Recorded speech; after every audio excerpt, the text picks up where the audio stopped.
Halo teman-teman, balik lagi nih sama gue Afriza. Nah, kali ini gue bakal nge-share tips and trick gimana sih caranya kalian ngatur keuangan kalian supaya nggak boros-boros banget versi mahasiswa nih. Nah, langsung aja ya ke videonya. Nah, tips yang pertama nih, kalian itu harus tahu uang kalian tuh ada berapa. Jujur gue nggak tahu sih rata-rata mahasiswa tuh uangnya ada berapa ya per bulannya. Nah, kalau dari gua, uang gua itu per bulan ada 750.000. Itu bisa lebih, bisa kurang juga. Nah, karena gua kuliah itu masih dibiayain sama orang tua gua, dan kebutuhan buat kuliah gua juga masih dibiayain sama orang tua gua, uang gua yang 750.000 itu gua bagi jadi 3. Yang pertama buat gua tabung, yang kedua buat dana darurat gua, yang ketiga buat gua pegang sendiri, buat gue jajan atau gue mau beli apa gitu. Nah, setelah kalian bagi uang kalian, kalian rencanain juga pengeluarannya. Duit gue kan 750.000 nih. Nah, buat tabung itu gue taruh 150.000. Buat dana darurat gue taruh 300.000. Buat gue pegang sendiri gue taruh 300.000 juga.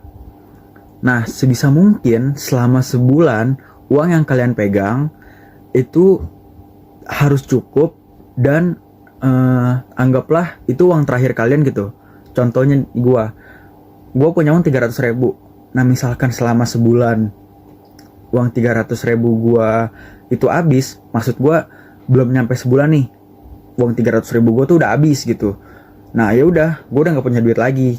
Mindset gue sih kayak gitu. Jadi gue nggak bakal ambil uang gue yang ada di tabungan sama dana darurat gue, terkecuali kalau emang kepepet banget nih, uang gue habis gitu. Oh, gue harus ngambil duit nih dari dana darurat gue, ini udah kepepet banget. Nah, itu nggak apa-apa. Tapi kalau nggak kepepet-pepet banget, ya sebisa mungkin jangan disentuh dana darurat. Nah, yang kedua adalah setiap sebulan selanjutnya kalian harus cek nih, kalian punya tagihan nggak? Kalian punya utang nggak? Punya cicilan nggak? Gue sih biasanya Shopee Pay Later tuh ada setiap sebulan. Nah, jadi sebisa mungkin setiap sebulan selanjutnya kalian harus ingat-ingat lagi tuh, kalian punya nggak tuh tagihan, cicilan atau Shopee Pay Later gitu yang belum dibayar. Karena kalau sampai kalian lupa, itu bisa mempengaruhi juga gitu keuangan kalian. Bisa jadi ya yang semestinya kalian udah atur jadi berantakan lah. Jangan sampai lah Shopee Pay Later terus dibayar, guys. Nah, selanjutnya tips yang mau gue share ke kalian adalah, tadi kan uang pegangan gue selama sebulan cuma 300.000 nih. Nah, yang gue lakuin adalah dari 300.000 itu gue bagi lagi duitnya. Jadi per minggu itu kita juga harus punya rencana pengeluaran lagi nih. Jadi di minggu pertama misalkan pengeluaran kalian itu 50.000, di minggu kedua 75.000, di minggu ketiga 100.000, di minggu keempat 75.000. Tapi biasanya dari minggu pertama itu pasti pengeluaran yang paling gede dulu kan.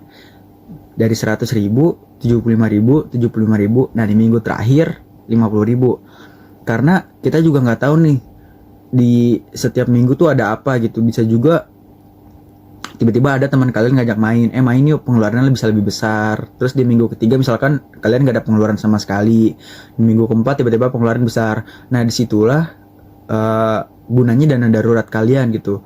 Tapi kalau emang nggak darurat, nggak kepepet banget, kalian gak usah sentuh dana darurat kalian, biarin aja. Karena bisa jadi misalkan nanti kalian itu butuh uang yang lebih besar gitu. Misalkan HP kalian tiba-tiba hancur, itu kan gede banget ya biayanya. Jadi sebisa mungkin kalau butuhnya kecil, dana darurat gak usah kalian sentuh, biarin aja.